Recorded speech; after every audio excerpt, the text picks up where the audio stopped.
Hallo liebe Simulatorfreunde und Fans des Bausimulators. Wir sind heute hier bei Weltenbauer im Büro, wo der neue Bausimulator 2014 entsteht. Neben mir sitzt der Matthias, Hallo. Der verantwortlich ist für die 3D-Fahrzeuge im neuen Bausimulator, und der wird uns jetzt einen kleinen Einblick in seine Arbeit geben.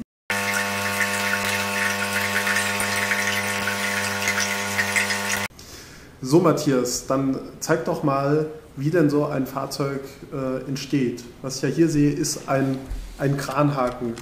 Genau, das ist von unserem aktuellen Fahrzeug, was eigentlich noch Top Secret ist, aber Verstehe. genau, wir schon mal eine erste Preview zeigen können.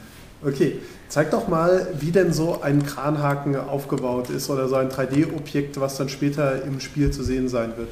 Genau, das 3D-Modell besteht ja aus Polygonen, die man hier sieht. Okay. Und genau.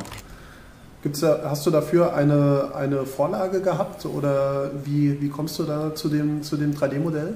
Genau, ich hatte einige Bildvorlagen, die wir bekommen haben, und auch ein CAD-Modell, was als Grundlage ja, für das Modell war.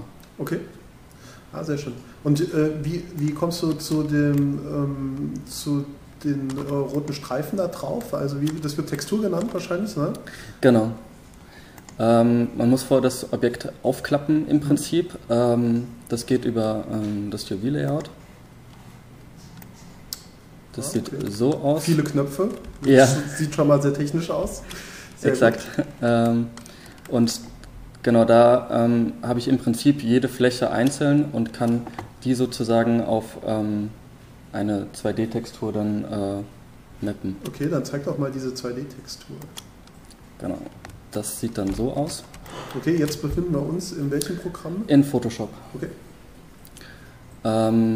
Genau, und hier in Photoshop kann ich dann auf dieses Bild die Farbe eben drauf malen und die erscheint dann auf dem Modell.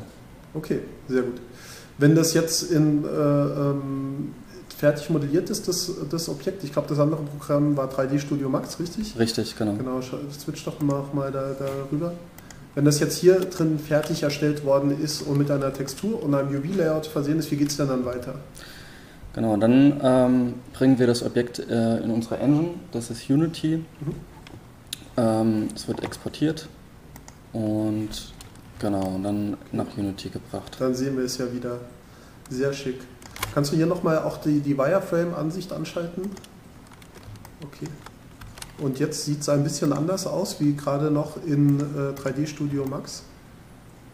Genau, das bedeutet, die Engine trianguliert das Objekt neu, deswegen werden hier entstehen neue Linien. Okay. Und kann man es jetzt auch noch anpassen, zum Beispiel irgendwie die Farben verändern oder? Genau, das ist kein Problem, weil hier auch einfach die Textur drauf liegt, die in 3D Max drauf liegt, und deswegen kann ich in Photoshop ganz einfach die Farben anpassen. Ein lila Kranhaken. Genau. Sehr schick.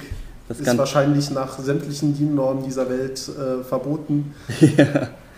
Das Ganze speichern und dann habe ich einen lila Kranhaken. Sehr schön. Und dann fehlt nur noch, dass die Bauarbeiter unter dem lila Kranhaken YMCA tanzen. Ja. Sehr gut, okay. Den können wir dann später so in Unity weiter verwenden, nehme ich mal an. Gibt es denn da noch irgendwie spezielle Tricks, um da noch mehr Details reinzubekommen, irgendwie über das Material?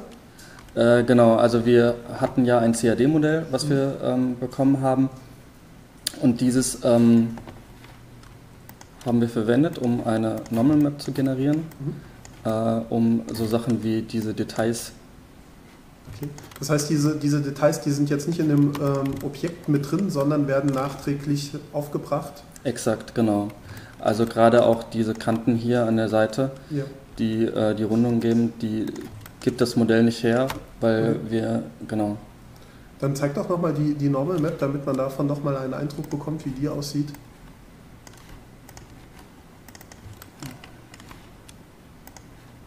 Genau, sonst öffne die doch nochmal in Photoshop, da kann man es, glaube ich, noch ein bisschen besser sehen. Ja. Ah, okay. sieht strange aus, Genau. aber man kann ein paar Details erkennen, die man später in dem Modell wieder erkennt. Richtig, genau. Also gerade diese Nieten, die dann auf dem Modell dann erscheinen. Okay. Sehr gut. Dann vielen Dank, Matthias, für einen kleinen Einblick in deine Arbeit und wir hoffen, es hat euch gefallen, es war interessant und wir werden uns bald wieder melden, um euch noch ein bisschen mehr Einblick in unsere Arbeit zu geben. Vielen Dank und bis zum nächsten Mal. Tschö. Ciao. Tudum.